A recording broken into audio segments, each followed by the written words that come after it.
Do I look bright-eyed and bushy-tailed? Is that what I look like right now?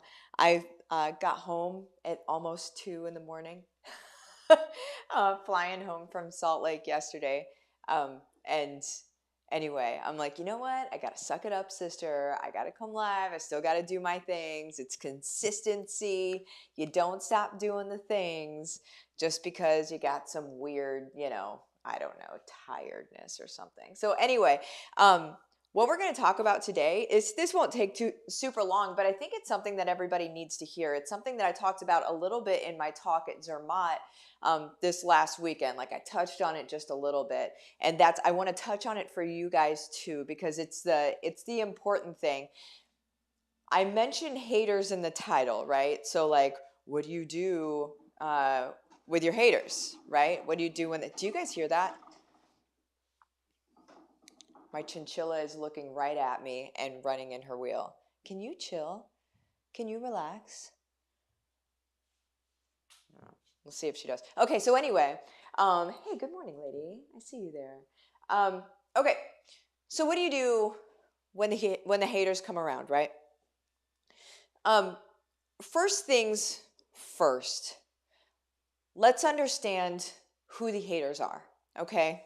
It's hard to talk about haters because it feels like you're categorizing people that they're always going to be that way towards you. Does that make sense? I am not doing that. I think people have seasons of haterdom.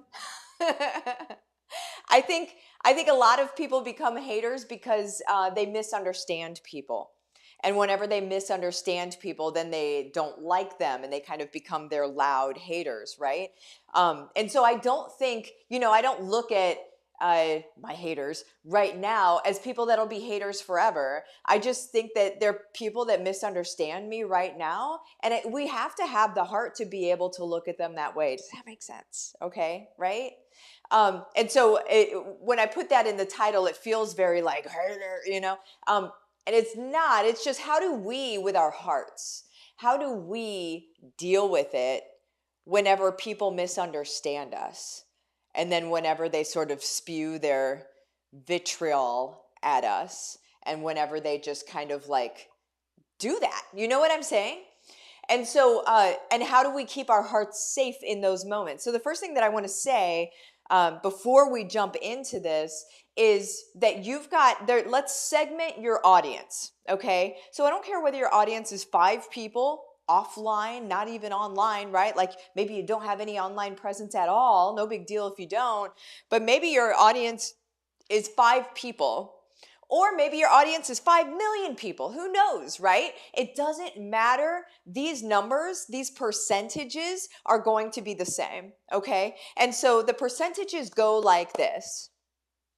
There are 2 to 3% of your people, 2 to 3% of your people love you and will do anything for you and will come to your defense all the time, and they want to buy all the things that you're selling. They would even like buy, dirty socks from you, right? And then they would probably wash them and send them back because they don't care. Like that's 2 to 3% of your audience are like your people, that have been your people forever. And they might be family, they might be, friends you went to high school with, that sort of thing. It's that group of people is 2 to 3%, 2 to 3%. Okay. Now, on the other side of that spectrum, we have 5%. Okay, 5% of your audience are your haters. They're the people that they just wish you would shut up. But the thing is the people that just wish that you would shut up hang around to watch you more so they can complain about the things that you're talking about. Does that sound familiar to anybody? Is anybody like, I think I have one of those? We all have one of those, right? The bigger your audience is, the more of those that you have. Now, let's go back to what I said earlier. Does it mean that they will always be that way? No. Which is why we show love even in these moments, because they just misunderstand you, likely, right? Or maybe they're just a hateful person and that's the season of life that they're in, right? That's when you pray for them, you wish them well, you hope the Holy Spirit can get a hold of them, right? Show them what life really is about, right? But in the meantime, they're your haters, right? And so understand that 5% of your audience can't stand what you're talking about. Now, the 5% that can't stand what you're talking about are the loudest. They're also the squeakiest of wheels, right? So they sound even louder than they really are, louder than they are big. Does that make sense? Right? They sound really loud. They sound like a majority. They sound like a lot of people simply because they're so doggone loud. The people that love you aren't as loud, right? And so it hurts us as people that really care about other people and people that are really showing up in service in our lives, and all we want to do is help. It hurts us. It hurts our hearts. It confuses and confounds us because we're like, are we bad? Is there something wrong with us? If this person keeps saying this about me, am I missing something? Like, am I bad? But in reality, you're just misunderstood. Likely, unless you are bad. But if you are bad, you're probably not watching me because you wouldn't like me. Okay, so there's that. But don't believe the things that they say just because they say it a lot and because they say it loudly. And a lot of times, you guys, the 5%, they're going to try to recruit people to feel the same way that they feel about you, right? This is a narcissism trait. I'm not going to go into all of that, but they're going to try to recruit other people to believe the things about you that the agenda they would like to push. They try to get other people to believe that about you. Now, what do we do in those moments? Because that's very hurtful. I've experienced it recently. It's very, very hurtful. Because you're like, why? Why? But if you keep saying why, then you keep paying attention to them. And the more attention that you spend on them by nature means the less attention you spend on your people that you're actually here to serve. Okay? So there's a real sacrifice. There's a real trade-off that happens there. So be very careful. I know it's hurtful. And I know it's easy to spend all of your time thinking about that because you try to make sense of it. You try to make sense of it. You're like, but why? And then your brain needs narratives. It needs to make sense of things. And so you just try to well, maybe it's this and maybe it's that and maybe it's that. Well, who cares? I mean, if it's not true, who cares why it is? And just let sleeping dogs lie, or awake dogs in this case, lie, and focus on your people instead. And I'm going to say the worst thing you could possibly do is get angry. Because when you get angry, you're emotional by nature. When you're emotional, you make some real weird decisions and you say some real weird stuff and you really come out of yourself. Anger is not a fruit of the Spirit, okay? It's the opposite. So when we move into anger, that's kind of where someone would want us to move, okay? So well, first let me finish my numbers. You're like, okay, so there's 5 and there's 2 and 3. I feel like there are more numbers. Okay, so there's one more number that we're going to talk about here. 2 to 3%. Remember, 2 to 3% of your people are the people that just love you. They're going to just eat up whatever you do, right? On the other side of that, there's the 5%. And they can't stand you and they wish you would shut up. Okay, in between that, this is the most important number. In between that is the number 92%. 92% of your people just need to hear more. They just need to hear you talking about what you do more. They just need to hear more testimonials of people who have been helped by what you do. They just need to hear more. There's people that love you, there's people that hate you, and then there's the majority of the people that need to keep hearing you. Here's the deal, the 5%, if we let it, will paralyze us.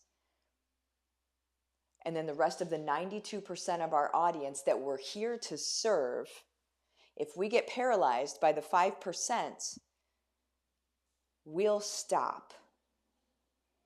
And our 92%, guys, that's almost 100%. The 92% of the people out there will never be helped by us because we were stopped by 5. Because we allowed the 5% to get in our head. Because we allowed the 5% to make us feel like we're not valuable and that we shouldn't bring what we bring to the table.